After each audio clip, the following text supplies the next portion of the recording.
You've done good. Thank you. Yeah, big hand, big hand. Good afternoon. I'm from the South. I'm used to better. Good afternoon. Have you ever said to yourself, I wish I had known then what I know now? Okay, we've all done that, and it's evidence of a missed opportunity. I want to submit to you that this is then. At some point in the future, you're going to look back on this conference and say, I wish I had known then what I know now.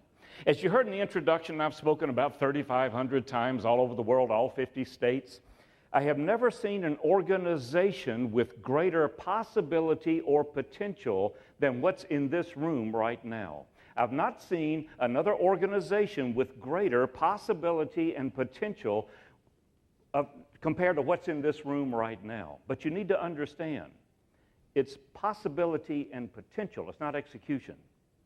So what you take away from this conference, what you take back and give to your people, what you take back and teach to your people is going to determine the level of success this organization achieves. You're a new old company or an old new company. You're coming together with a heritage. You're coming together with a lot of great minds, a lot of different ideas, a lot of different ways of doing things, and you're putting together in this amalgam, this new organization. And you have the opportunity now to go forward and make of it whatever you choose to make of it. What a grand opportunity.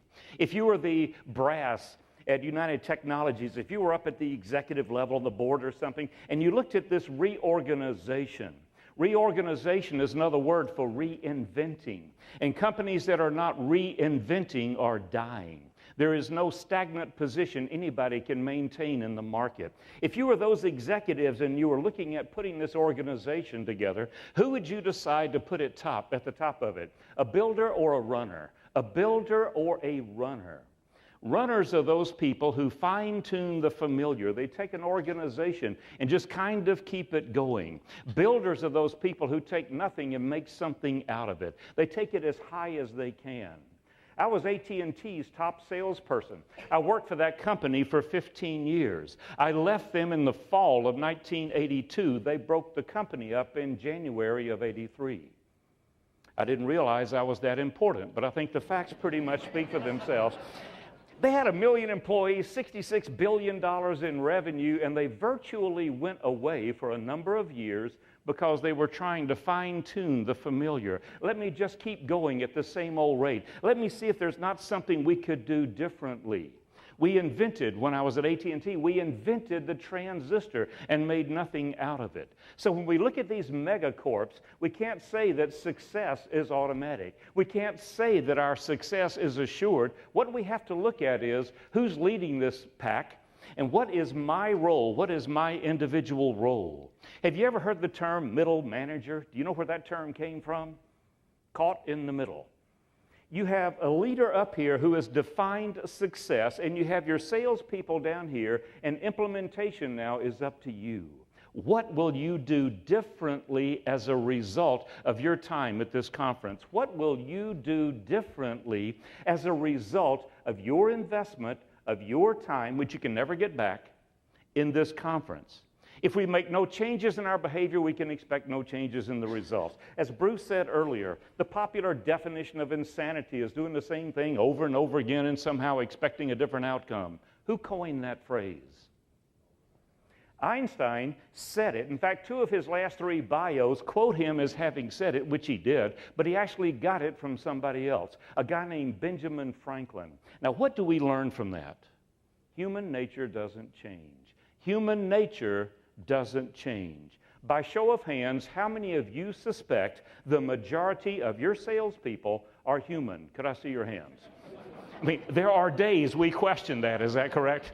I mean, for me, it's body piercings and tattoos. I start looking at that because my generation doesn't understand that. The current buying generation does understand that. You see, what brought us here is not going to take us forward. You're successful sales leaders, but what brought us here is not necessarily going to take us forward. So what will we do differently? As a result of this conference, what changes will you make in your behavior? Thoughts always precede actions. Thoughts always precede actions. You'll hear people say, it happened so fast I don't have time to think about it. Yes, you did. Your subconscious mind processed it, and maybe it came to the conscious level, maybe not, but it did change the way that you acted. So as a result of your time here, you want to change the way that you think. I like the idea that there's plenty of networking time in this conference. When I look at an agenda, if I see they start early and go late and there's no networking time, I call the meeting planner and suggest maybe you need to put some networking time in. But here's a change for you. There's some people in this room you haven't seen for a while, and yes, you want to spend time with them. But when you're at dinner, sit with people you don't know. When you have an opportunity to strike up a conversation with a stranger. You see, whenever two minds come together, a third mind is created. Whenever two minds come together, a third mind is created. There's something new and exciting for this organization.